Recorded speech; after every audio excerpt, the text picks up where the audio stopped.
All right, is everybody ready? Should we call this meeting to order? All right.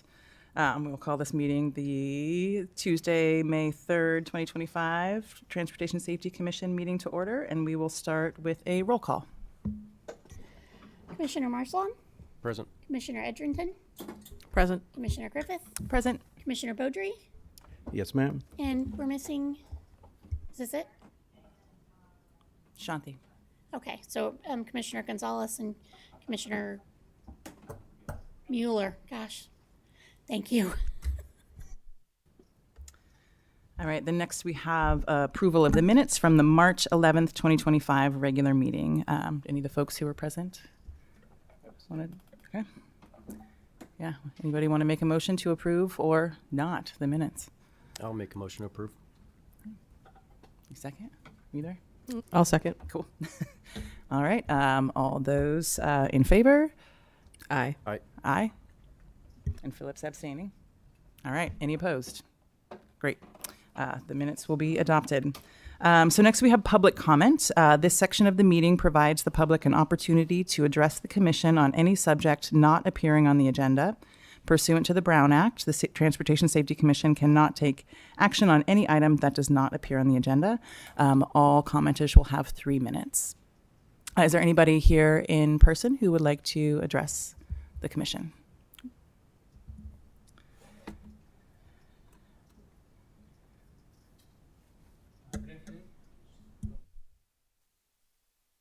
Sorry. Good afternoon. Colin Fisk with CRTP, the Coalition for Responsible Transportation Priorities. I just want to make a comment because I had heard from a Eureka resident who asked that I pass this along.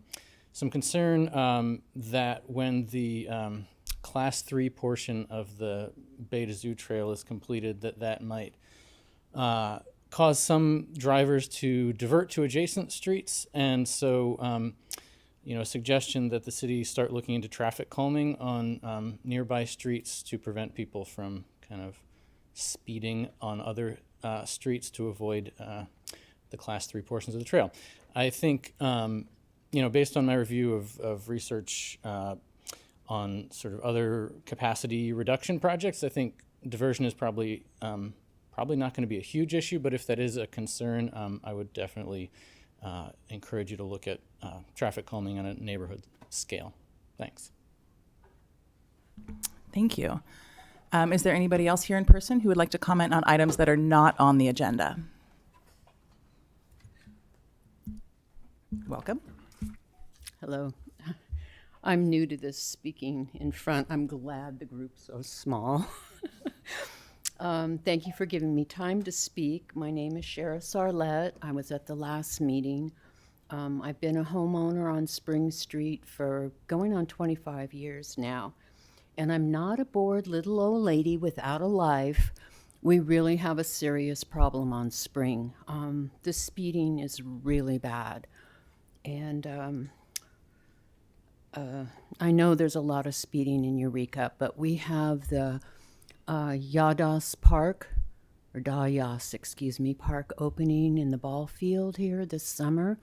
We also have 80 plus units that are going to family units that are going to be built over on Fairfield, I think it is, the former Pearson property. So we have a lot of foot traffic going to the park. Give me a minute here. So I'm not just complaining, I'm offering another possible solution. I heard that the fire trucks don't like the idea of speed humps. But I was talking with Jay. He's so great. He's talked with me many times. And there are speed tables, and the fire trucks' axles are wide enough so they can go over those speed tables, but the cars are going to have to slow down, which is so very important. So I'm asking you to please consider Spring Street as a testing ground to see how these speed tables might work. I've been requesting that the speeding on Spring Street be dealt with for over a year and a half. I've talked with the police department.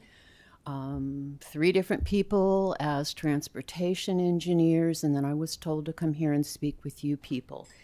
And I've kept all my notes. So I hope I'm just not being listened to. I hope I'm being heard. Because if anybody gets hurt, God forgive, not killed, but hurt, there's going to be serious problems for the city. It's not a threat, it's a promise. This is a real serious condition. I've watched it for years now. And there are a lot of people that are using that street and will be even more to get to the park. Thank you for your time. I appreciate it. And thank you. Do we have any other folks in the audience? Welcome. Hey there. My name's Chris Danowitz. I have 2 businesses here in Eureka on 5th and M and on M and 5th, if that makes any sense. And I wanted to address, I know there is an item in here to talk about green curb parking on 5th and L. And I would really like to have you guys consider doing that in a much more broad manner than just that one location. Just the construction that's going on behind our 2 businesses is having a huge impact on our ability to address customers and have customers come in. I've talked to the florist who's behind me. She's looking at moving because of the issues with the build and parking being such a problem. And the barbershop to the next to me as well is having the same issue. So it's kind of tied to what you have already under new business, but it would be nice if there was 1 hour parking, because right now between Pro Pacific and all their mechanics parking there, the overflow from across the street on 5th Street, the housing that's right there, there's not enough parking in that parking lot, so they park on 5th Street, they park on M Street. And most of my clientele for my insurance business and for my real estate business are older individuals, and they can't park 2 blocks away. So I do think there's a real issue with parking, and it's only going to get worse as more units are built, both on this location and the one that's directly behind my business. So don't know if it's part of the business you already have set to discuss, but I would like to see it expanded beyond just the L Street. Thank you. Anybody else here in person like to address the commission on items not on the agenda? Okay, not seeing anybody. Is there anybody on Zoom? Okay, it's just us. All right, then we will close the general public comment period and move on to business. We don't have any old business today, but we have a few new businesses, starting with a request for installation of a red curb at driveways on 2nd Street. And these are all you, right, Jay? Yes, and I was informed that Derek had the capabilities. I did bring down my flash drive to be able to have images of the locations that we were going to discuss. I didn't know if that was still a capable. Yeah. Eric? You have it plugged in, you said? No. Plugging it in now. Okay. I went and local. Okay. Great.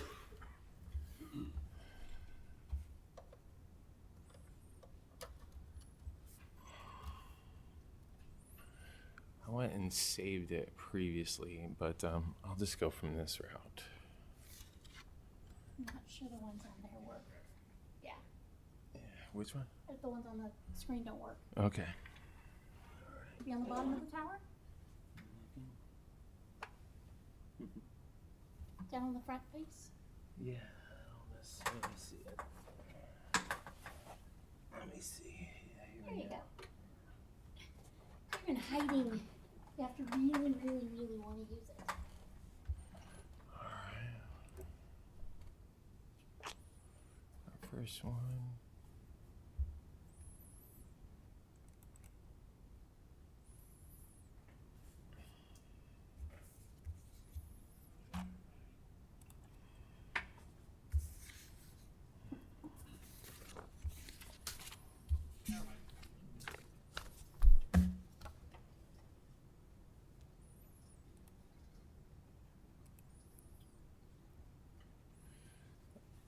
Okay, I'll go ahead and get started because we have the images up on the screen.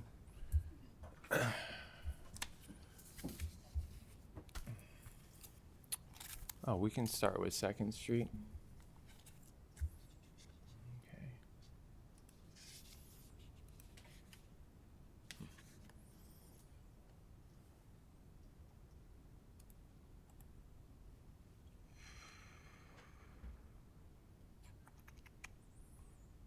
Second Street, there we go.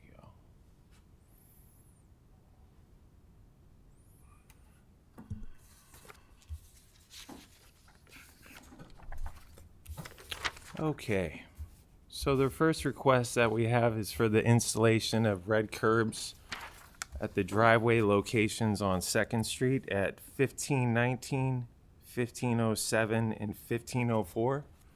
Two of these are commercial addresses and one is a local residence. This request was made by a Miss Ellaway and a Brett Wannenberg who own the establishments. And with the red curb policy, we just have it stating that, one moment. The installation of our red curb policy for no parking restrictions will be recommended to facilitate the movement of traffic. And the prohibition of parking on residential streets for the convenience of abutting property owners will be considered only when a request is submitted by persons on both sides of the street. And this was requested by both owners, and this is to facilitate traffic. They're having issues with parking in front of their driveway. So this is not really curb, this is just the drop curb portion of their address. So it's not really taking parking, it's just the 5 foot of the drop curb. And that is the request. Any commissioners have any questions or anything for Jay? Yeah, good. So it sounds like people are kind of not, maybe charitably perhaps, not seeing that that it starts to become a driveway. Yes, I've been getting multiple calls from this owner about having to have vehicles towed on a regular basis because they're not recognizing the parking. Okay. Thank you. Any other questions? All right. Do we have any members of the public who would like to make comment on this agenda item? All right. Doesn't look like it. So it comes back to us for any sort of discussion and vote. Is this one where we would make the decision here, or is it something that goes to the council for final? I think it's just us. Okay. Yeah. Yeah. I'll make a motion to approve the request. I'll second that. All right. And then we can vote. All those in favor? Aye. Aye. Aye. Aye. All right. No opposition. No, the red curbs will happen. And so that is when somebody makes a request like that, just for reference, they just call the engineering department and say that this is a problem, and then the wheels go in motion. Yes, I send out, we do an investigation. We go and look on site, check out traffic counts and see if it's justifiable. And this was very justifiable. We noticed and witnessed some of the vehicles parked when we went out on site for the visit. So, Cool. Yes. All right. And so then we have our next business item is a request for installation of deer crossing signs on Hodgson Street. Okay. So this request for the deer installation sign on Hodgson Street was made by Renee Ross. This request was made over a year ago. It took some time to do the investigation and multiple correspondence through multiple citizens throughout. I have some correspondence, three letters back in favor for support of the deer crossing signs, and the locations, as you can see, are mid-block, which would be eastbound on Hodgson's in between O and P Street, and then also it would be westbound on Hodgson's in between V and W. So encompassing pretty much Hodgson Street from I to W along Sequoia Park. And that would just be the two signs. Any questions from folks up here? on the commission about this one? All right. Yeah, I have, maybe just to begin with one question. Anywhere else in the city of Eureka that we have deer crossing signs? No, but I do have requests for them right Okay. now. Anything,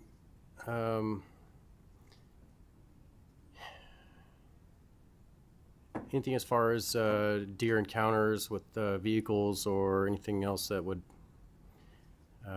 any reportable instances where maybe there's a deer struck by a vehicle on this particular section of Hodgson?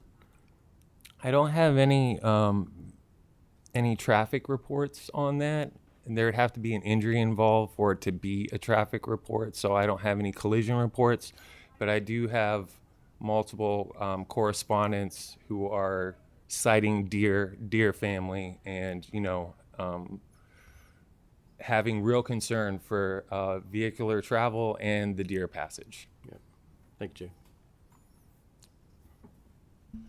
And I guess just kind of expanding on that, I'm curious what your investigation entailed. Was it primarily that, like, talking to folks in the neighborhood to see what they had seen, or did you actually go out and just wait till you saw deer? This was over a year of multiple correspondence, and then myself being out in the field in the city of Eureka truck and having a buck instance where I saw it and really opened up some of the correspondence that I was having. So it just was a year of talks throughout the citizens through on Hodgson's, Okay. Great. and talk throughout the engineering department. Okay. Well, if there's no further questions up here, we can open up for public comment. Great. Is there anybody here today who would like to comment on this? Come on up. Good afternoon, and thank you for being here and for facilitating this very necessary deer crossing sign, I hope. I live at the corner of Hodgson and V, and which is 1 block from Sequoia Park. On occasion, I've had to actually go and stand in the street and go like this and stop traffic because of a herd of deer was with a couple of fawns were trying to cross the street. They look both ways, by the way, but drivers don't often. So we really need this not only for the deer, but for the drivers as well. I have been in a car that has struck a deer. It's very traumatic. It harms the people, it harms the deer, and this is time to, this is an opportunity to resolve this issue. Thank you. Thank you. Do we have anybody else who'd like to comment on this? All right, then we'll bring it back to the commission. Anyone, discussion or anything? Just to say that I'm thank you to everybody that sent us letters and corresponded. Really helps kind of get an idea of what's going on in the neighborhood. So thank you. Yeah, having lived in that neighborhood, I know that people drive really fast on that street and that there are also a lot of deer. So hopefully this can help mitigate some conflicts there. Yeah. Anyone care to make a motion one way or the other? Yeah, I'll make a motion to approve the installation of the deer crossing signs. I'll second. All right. All those in favor? Aye. Aye. Any opposed? No. All right. All right. Now we'll move on to our next request for installation of 25 foot of green curb, 1 hour limit at 505 L Street.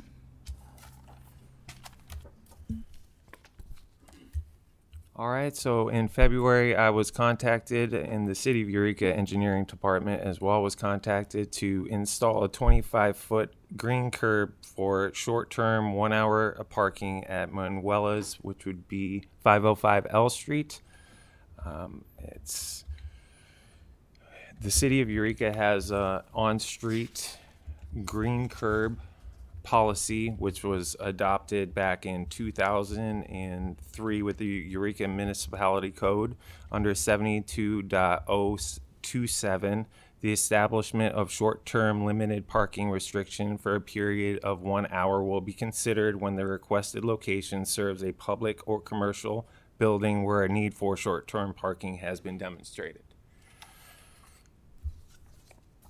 as doing an investigation, we have noticed there is limited parking in front of the establishment. We've had multiple requests coming from that area. We've just heard from one here that falls on Caltrans side, which is on 5th.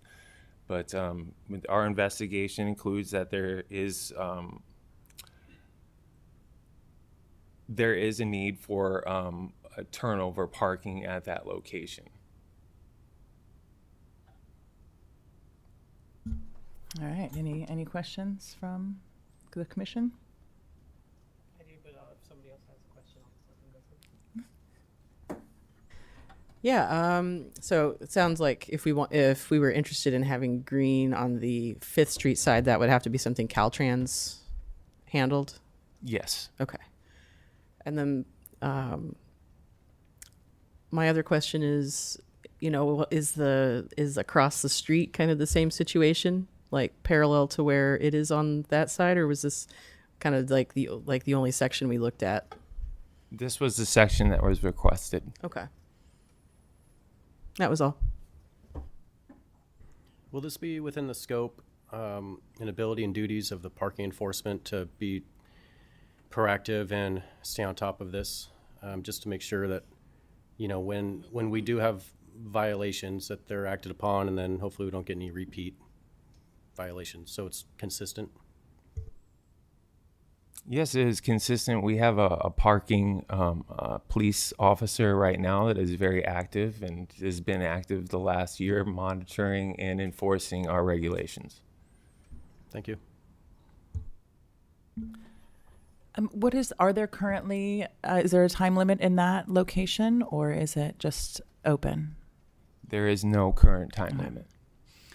Because I'm trying to remember, I know that at one point in this commission, we looked at parking, a lot of parking, and we changed time limits in a certain area, but that was mostly what's considered the downtown and Old Town area. Is that correct? And this is just outside of that. Yes, correct. The majority of those locations, we went from 4-hour parking to 2-hour parking. Right. Okay. Philip, you have any questions? Cool. Do we have anybody here today who would like to comment on this? We can open up public comment. Yeah, come on up. So, hi, my name is Manuela, and I own Manuela's Barbershop. I'm going on 13 years there. And so parking has always been kind of an issue, but now it's really bad. So people who are working like across the street are parking there all day long. So I have customers with walkers and wheelchairs that have nowhere to park. So, that's really what I am addressing, so that they have a place to park and get out of the car safely. And yeah, I just appreciate it if you guys do that. Thank you. Thank you. I did receive one negative correspondent from a 505 L Street Okay. that said it would affect their parking. Okay, great. Looks like we got a couple more folks. Hello again. I just wanted to briefly draw the connection between this item and one of your future agenda items about on-street metering pilot, just because, metering and time restrictions are kind of two different ways to accomplish the same goal of parking turnover, and metering is generally more effective and able to be calibrated for the exact amount of turnover that you want if you do it on an area-wide basis. And so would really encourage you to pursue that sort of for the whole area in the future, instead of kind of trying to just do ad hoc. Not that I'm speaking against this particular action today, but as a rule. Thanks. Thank you. Come on up.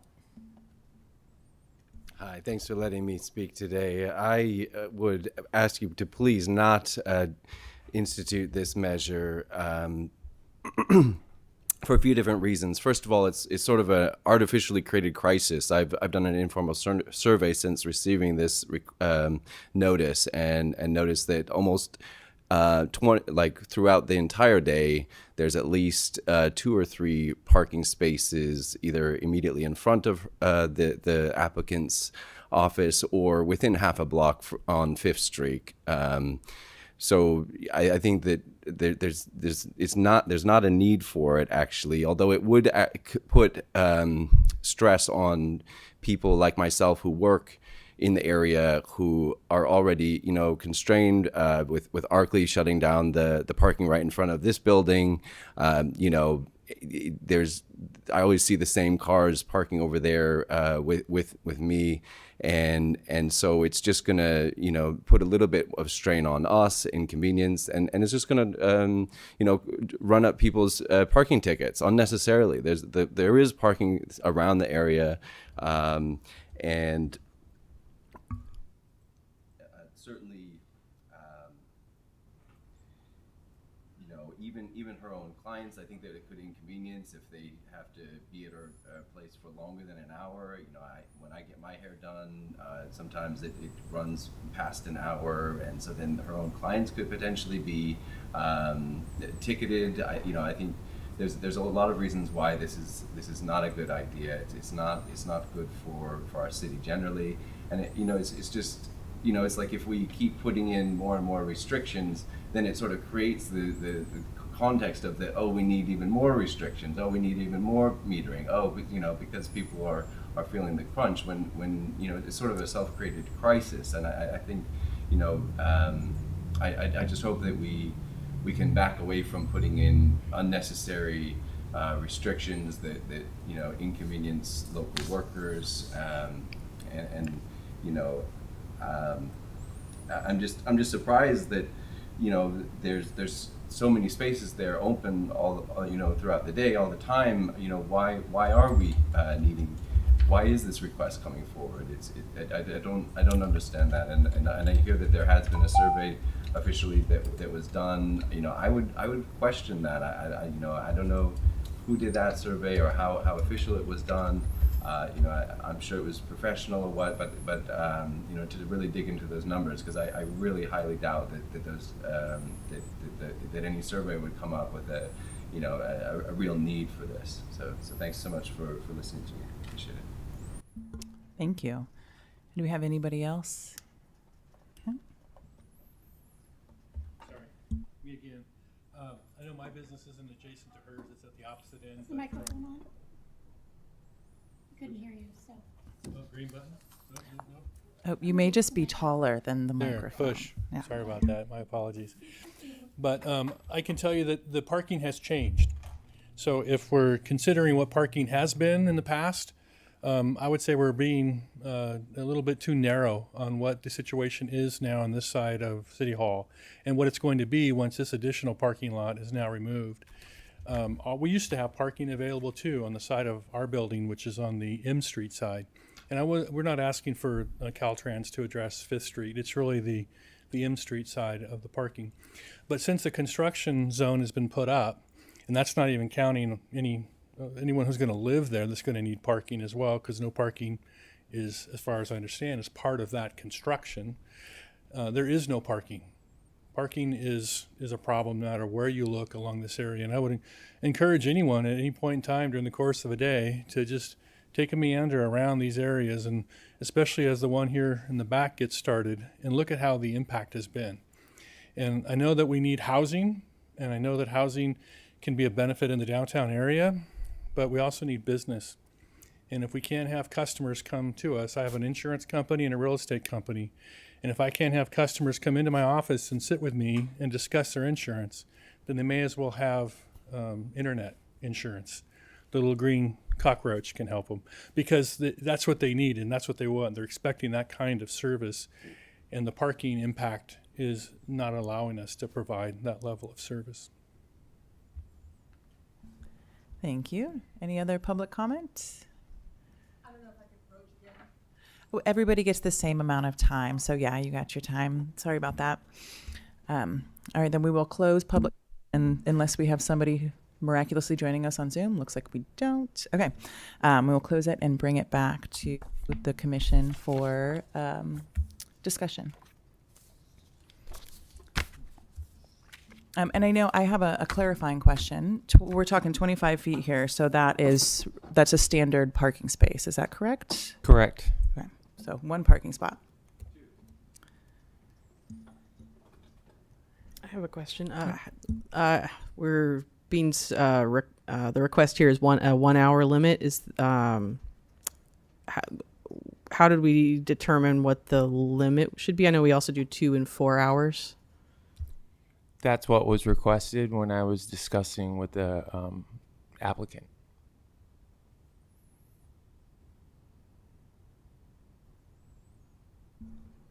Any other discussion? All right. Coming from a background where small business was part of the family, and downtown was the location where my folks set up, I'm sensitive to the concern of customer convenience, and especially for those brief in and out type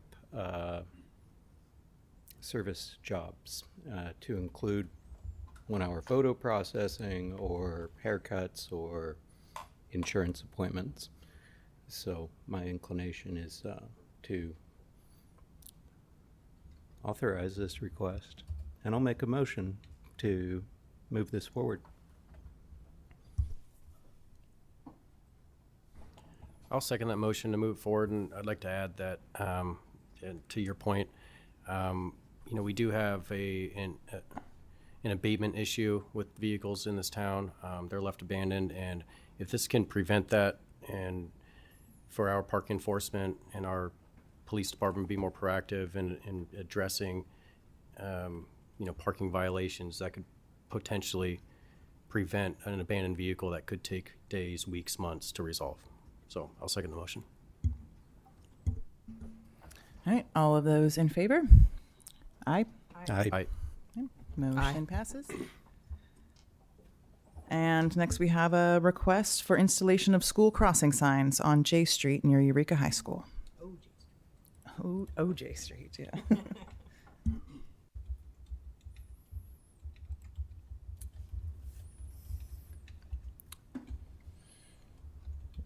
So we had a request, the city and the engineering department had a request to have crosswalk installations installed at the corners of Humboldt Street and Trinity Street at J Street across from the Eureka High School. The request was made by the safety officer, Stephen Moroff of the Eureka High School.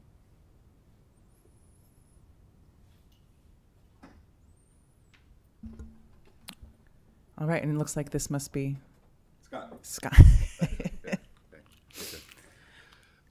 Yeah, so at the high school, the gym has been under construction for quite a while, for about 1.5 years, 2 years.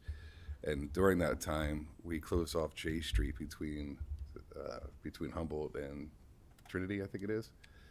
But since now the construction has lessened, and because our students are still learning how to properly use crosswalks, a little bit of prevention, I think, might be beneficial just to their safety.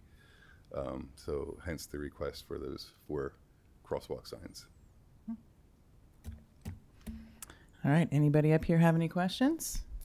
So it's for crosswalk signs, right? The crosswalks already exist? The crosswalks exist. Okay. Yes.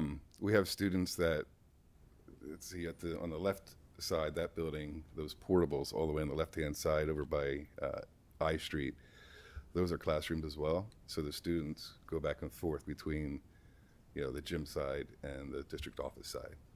So, and there's quite a bit of traffic there, foot traffic. Mm-hmm. All right. Yeah. Thank you, Scott. All right, thank you guys. Well, quick question. I don't know if it's for Scott or staff, but is this going to be a stationary sign? Is there going to be some reflective properties? What's the sign going to look like? So, because I'm having a hard time visualizing, ultimately what it's going to look like. What kind of sign are we talking about? So when the initial request went through, I was talking with, I think it was Jay. He thought that we were discussing like the reflective solar signs with the blinky lights and everything. Well, those are pretty costly. Those are like $20,000 each. We're just thinking of like the standard, I think it's like $179, just a regular sign with some reflective factors, minimal installation costs, no digging or anything like that other than just digging the hole to install the sign, I would imagine. The signs will mirror the signs that are existing on H and I Street, minus the the rectangular flashing beacon and the light bar. It will still have, it's a MUTCD Cal MUTDC W11. It has 2 figures on it. It seems like a man and a woman crossing the street. So it will be similar to what is existing out on I Street, NH. Any other questions? You look like you had a question, Philip. Yeah. Any thought from the engineering side on putting in physical traffic calming techniques in such an area? About 2.5 months out of the year, I know it's not as heavily trafficked, but quite a bit. We tend to have kids ready to cross the street there in the middle of the day at prescribed times, and if it's presenting as a problem, if I read the map correctly, we're fixing on putting up pretty standard crosswalk signs on the edges of the roadway, probably sunk into the sidewalk somewhere. Is that enough with that kind of density in this particular location? So seeing as we have built out infrastructure for the school, it seems to me that we could build in some physical traffic calming for future roadway projects.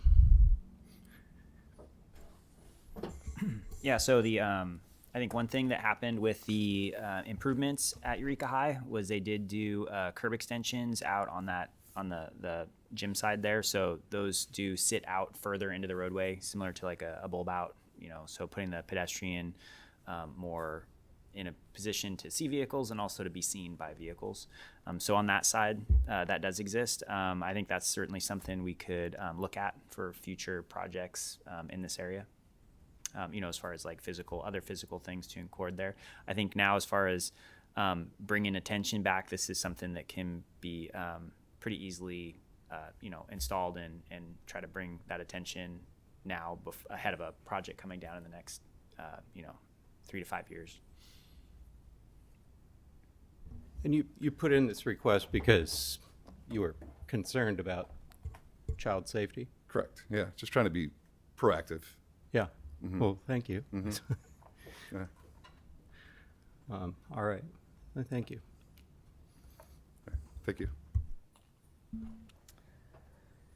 So unless there are any other questions from folks up here, we can put it out for public comments. Do we have anybody here who would like to speak on this agenda item?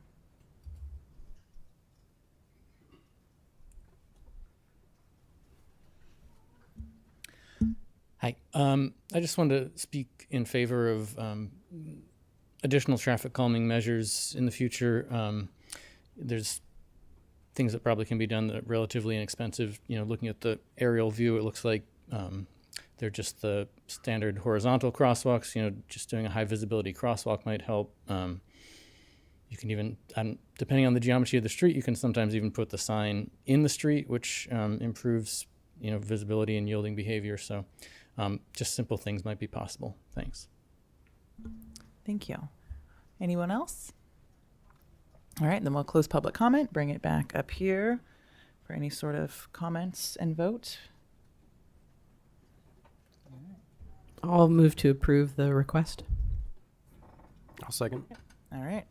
All those in favor? Aye. Aye. Aye. All right. Looks like 4 in favor. Unanimous. So we'll close our business section of the meeting and move on to reports. And the first one we've got is EPD is going to give us an update on recent enforcement efforts.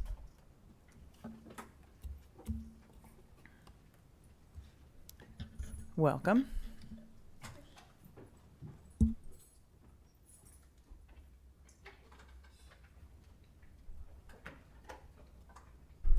All right, good afternoon.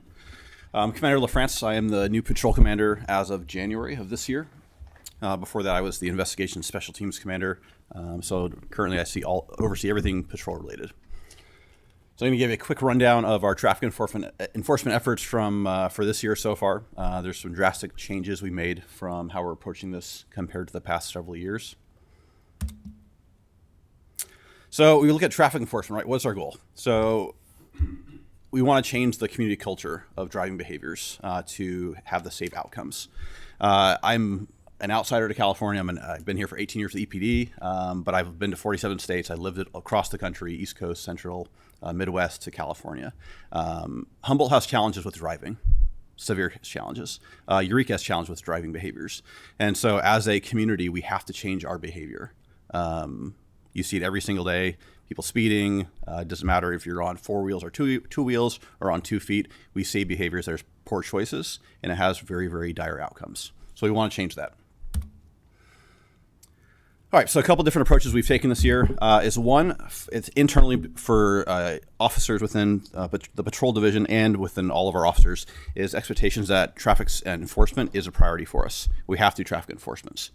Based on the data, based on our collision rates, all that encompassing together, we have to be out there doing traffic enforcement. We focus a lot on data. So I pull data, I wouldn't say every day, but almost every day to look at our numbers for calls for service, self-initiated activity, traffic stops, traffic on bikes and pedestrians, various other data that we're looking at. And we are making the officers informed of what the data is, who's leading in traffic stops, who's probably needs to pick it up a little bit and do some more traffic stops, especially at certain times of the day. So example, on our graveyard crews, on the weekends, we expect them to be out there looking for DUIs. After the bars close, they should be out there doing that. We have the Office Traffic Safety Grant still going on. We have those for various things, for overtime shifts for officers if they want it. Internal training, we have been sending any officer that's been requesting to go to radar or LiDAR, they're going. So we sent a bunch. Same with any kind of DUI enforcement or field sobriety test. We've also sent a lot of folks to trainings as well. So if they're requesting it, as long as we can manage it with scheduling and staffing, we're absolutely doing it. Education of the public. This will be coming up soon. We're going to start campaigning on social media, showing some of the issues we're having in Eureka. It's a prime example on the left side, 45 mile an hour in a 25 school zone. That's a typical day in Eureka. Our officers are out there running radar and LiDAR. I think today we had a 52 and a 25. It's going to be costly, but it's preventable. Step off the gas, get on the brake. It's preventable. So we're going to start education programs on social media. And one thing, since our staffing levels are finally back up, we're going to start specialty rotations. So part of that is we'll have officers working 3 rotations as traffic officers. All they will do, and there'll be other positions they can do as well, but primarily it'll be traffic officers. So for 3 weeks, they will handle all collisions that occur, that are reported to us that we have to take, and they'll be out there conducting traffic stops and writing citations. That will be their job. Okay, so this is our results so far. Broke this down by month because we're going to compare apples to apples. So January to May 11th. These are what the numbers look like from the past 6 years. So if you scroll down to January, obviously the highest stops for January was about 6 years ago in 2020. This is pre-COVID at 568. And then obviously the numbers for February, March, April, and May for all those years really sunk down. Go to 2025, February, 711 stops, compared to 163 in 2024. I have the percent somewhere, but that's a lot. It's more than double. Same with March, April, and then May. Again, that's just until May 11th. So we're definitely picking up that. So overall, we look at it totality and all the numbers. So this year alone, as of May 11th, we've conducted 2,587 traffic stops in 130 days. Last year, we conducted 2,497. We've already conducted more this year than last year. Almost as many as 2023, more than 22, almost as many as 2021. And we're going to, if we stay on course, we're going to bypass, we're going to easily bypass 2020 with about 7,200 traffic stops. And that's probably some of the highest I've seen. I've been there about 18 years. So looking at citations, again, we're not telling our officers to go out and cite everybody. What I want to see initially from out of our planning for enforcement is going out there stopping vehicles. You simply stop a vehicle.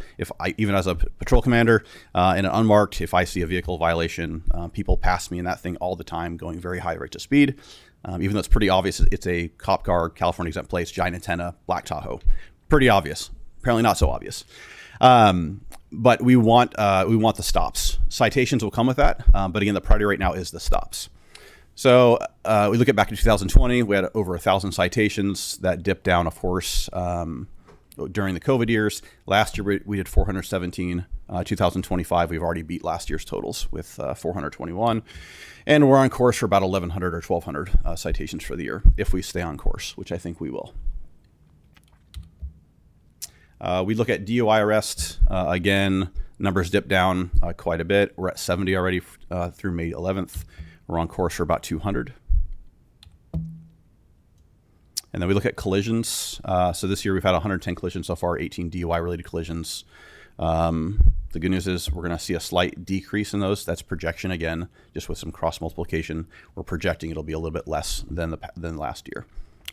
We'd prefer to see a larger drop in that, but again, a lot of the DUI, in my opinion, it's hard to control those collisions. We can be out there enforcing, but again, come out on Friday or Saturday night working. There's a lot of drunk drivers. It's like the last scene of Top Gun, where there's everyone. You can just stop anybody, and they're probably drunk. All right, so our primary locations, we look at where are collisions happening in our city. I also break it down to injury and then overall collisions. These are overall collisions. So for 2025, our primary spot is 4th and R. That's also a #1 spot for injury collisions. I know someone mentioned Spring before, Spring, Henderson. So those are going to be the top locations. Again, we're only 130 days into the year. This will obviously change. But here's a common trend we saw for the past 3 years. So 4th and R, that's an area obviously our officers need to focus on.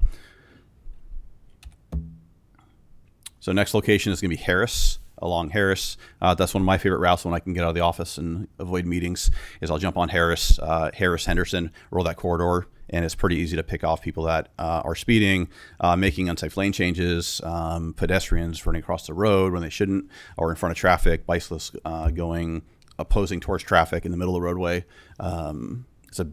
Harris is a busy spot, and of course H, I, and J are right there with Harris as well. Another one we're seeing is Henderson. So again, that's been up in the top categories for the past 3 years. And then lastly, I Street. Again, I Street is where Sergeant Arminio, who's one of our day watch sergeants, you'll see him running LiDAR quite a bit. And he's just picking people off because people are flying 50 plus in a 30. Also in the school zones, we're happy to, if people are going very fast when it's 50 miles an hour, we're happy to give them a citation, which is going to be costly. It's just not acceptable. So what are people saying about our traffic enforcement? I also work with our social media for the department. And we get various things about officers, what they're good and are doing well, not doing well. But for the most part, enforcement's been pretty good. I'm hoping this will play. I also get voice messages occasionally to my email, which are pleasant, which are always nice to receive. But I'll see if this plays for us. This is a voicemail we received earlier this year. Hey there. I think this is voicemail time. I just wanted to thank you guys because this is the second time that I've seen someone taking the speeds on I Street, and I think it is awesome that you guys are sending, or whatever, I don't know how that gets assigned, but I think it's awesome that it's being done. Thank you for that. I appreciate it because the streets here get hella crazy, as you guys know, and thank you. Hope you have a good day. Bye. So not really the phone call I expect to get on a voice message, right? Usually it's a complaint or did something wrong, but people are thanking us for doing traffic enforcement. It doesn't stop there. We also jump over to social media. So we do a lot of posting. We do posting every month of our statistics for EPD, or general statistics. On the bottom here, obviously a comment. This is from January because they knew our stats from the year before, and so obviously they're happy about the increased stops. Here's from one of the groups on Facebook talking about us running radar that day. This is a funny story. My wife messaged me. She works at a local gym. She messaged me, said, hey, people are talking in the gym that it's not safe to speed in Eureka anymore because their cops are pulling people over. So pretty funny. But again, if that's in the general community, people are talking about this, that's a good thing. You want to change culture? That's how you do it. And then lastly, this is from another group on Facebook. Anybody else in Eureka noticed a lot of people being pulled over lately, not just even speeders with expired reg. We're talking people driving normal in Henderson Center, Priuses, etc. So people are noticing that we're doing a lot more traffic enforcement. Is it enough? Probably not. But is it a lot more than we did last year? Absolutely. And we'll continue driving forward on this. Again, we're going to keep implementing strategies across the entire year. This is, well, for us, I want, as a patrol commander, wants to be the norm for our officers that traffic enforcement is part of our job. This is what we do. The reasons why we do it is because we're tired of going to collisions, fatal collisions, injury collisions. We can at least try to reduce some of those. That will help. And I can take any questions you have. Go ahead, Allison. There was a slide that said TOT. What does that stand for? Total, sorry. Okay. Thank you. And yeah, I appreciate the presentation. A lot of good information. I also appreciate that you mentioned COVID, because one of the reasons for the drops in citations and pullovers, because I just looking at those numbers, it didn't occur to me, and then you said, I'm like, oh, of course. Yeah, Yeah, and so thank you for that context. We refer that even as COVID cops. So we have a lot of cops that came into policing during COVID and then after 2020, the protest. And so a lot of the self-initiated activity was just non-existent. You're a responsive police officer. You responded to calls. You did no proactive activity. And then obviously, we know by the data, our calls for service are down by about 5 or 8% this year. When our self-initiated activity is up, our calls for service drop. And so there's a direct correlation between the two, at least based on my experience and the numbers that show that here in Eureka, at least. Great, thank you. Tim, you got a question? Go ahead. Thank you, Commander. Compliments to you and your staff. Keep up the good work. Will we be having a similar update on a more regular basis, quarterly, monthly? We can coordinate that. Thank you. And I have a question. You mentioned public education. What sort of public education are you all going to be doing? So primarily right now it's going to be a social media campaign. Our PIO is in the back. We are working on various posts to throw out there into the universe. We have about 10,000 followers on Facebook, if not more. So we're we're heavily followed, and so that's one way we're looking at right now is using social media to push the message out there. There'll probably be other methods as well. We'll probably talk to some of our local media partners as well, but primarily we found that social media has been the most effective, and we already have several posts like the ones we showed in the presentation that we'll be posting, some highlighting some things, talking about fines. We'll be posting some of the speeds we've captured over the past. If we get a really some other, not a good one, but a really bad speed in a low speed zone or any speed zone, then we'll probably start cropping those and posting those also. And that's often a good reminder for folks to slow down. Thanks. Philip, you got any questions? I think I'm going to hold for the next session. But this was very nice. Thank you. And we look forward to seeing you again. Thanks. All right, then thank you. And then I guess we'll move on to engineering department updates.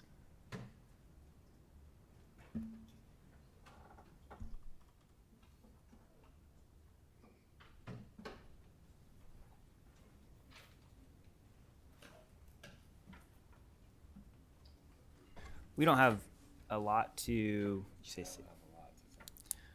We wanted to mention that we're continuing talking about Vision Zero and that program, working with HCOG. They've had a change over there at their executive director position, and so they're moving forward and getting their consultant in place and moving that project forward. So we don't have anything active to update other than we continue to think of ways that we want to interact with that project as it comes online, especially similar to the presentation or along lines with that presentation, public outreach and how we can really increase and make a more public-facing effort to, promote people being aware of whether you're in a vehicle driving, being aware of pedestrians and cyclists or other roadway users, or if you're in the roadway, being aware and being in a defensive position when it comes to vehicles on the roadway. So on our side, we're gearing up for that. It's been a slow rollout as far as that regional project's concerned, but we're certainly something we're thinking about quite a bit. So I know we've talked about that in the past and wanted to just give you that brief update. Jay, did you have anything? Go ahead. I have an update on our pavement rehabilitation project for the year 2024. We will be, after the water main project on Myrtle Avenue is complete, the city will then proceed to pave Myrtle Avenue from 5th to Harrison with the complete bike lanes, loop detection, and all sorts of upgraded bike infrastructure. Along with as well, we just awarded C Street for construction that should be put forth, hopefully coming online sometime this summer. Yeah, that C Street, just to finish out that, that project's going to City Council next week for award. So that'll be going to award to council, and then after that, we'll be able to get under contract with a selected contractor and move the project forward. So I'm sure in a future agenda, we'll be able to give you another update on hopefully like a construction start time. So excited for that. And also, we are hosting a public outreach meeting for the Beta Zoo Trail project. It's going to be May 28th at 5:30 at the Zane Middle School Library. It's open to the public. We will have a presentation planned, and then we're accepting questions, and we'll have a panel to address those at the end.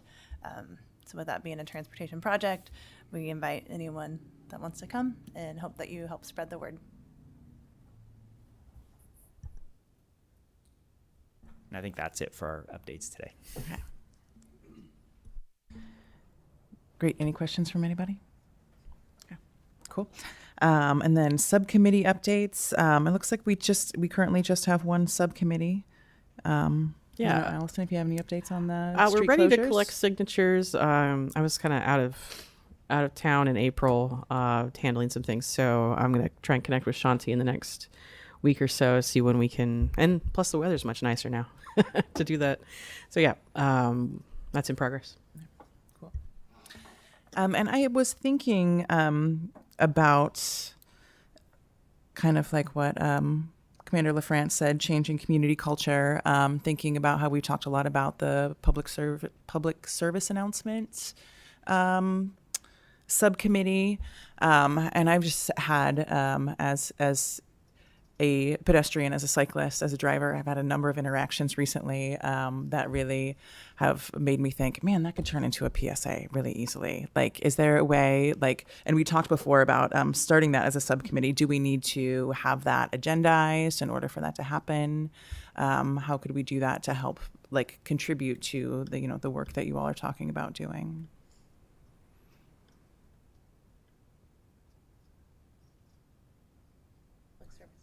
Yeah, I think we could. I mean, I think the timing, again, having it focused, I think there's a couple different parts. I think there's something we could probably move ahead earlier than trying to include in the larger planning vision, zero planning document, even though it'd be still good to, incorporate those elements into that. So I think that's something we could, as a staff, work on and bring back as an agenda item. Yeah, it'd be great. I was just thinking, I actually had somebody yell something at me from their car recently that afterwards I was like, well, that was just factually inaccurate. Like, that dude just doesn't even know what he's talking about. So he could benefit from a PSA. All right. And then future agenda items, we have the on-street parking meter pilot program and the link housing transportation projects. And folks hopefully know how to get something on the agenda if they want to. Brittany sends out the instructions every single time we get an agenda. Cool. Was there anything else? Anybody? All right. Shall we adjourn? All right. Let's adjourn. Thank you all. Thank you. Thank you.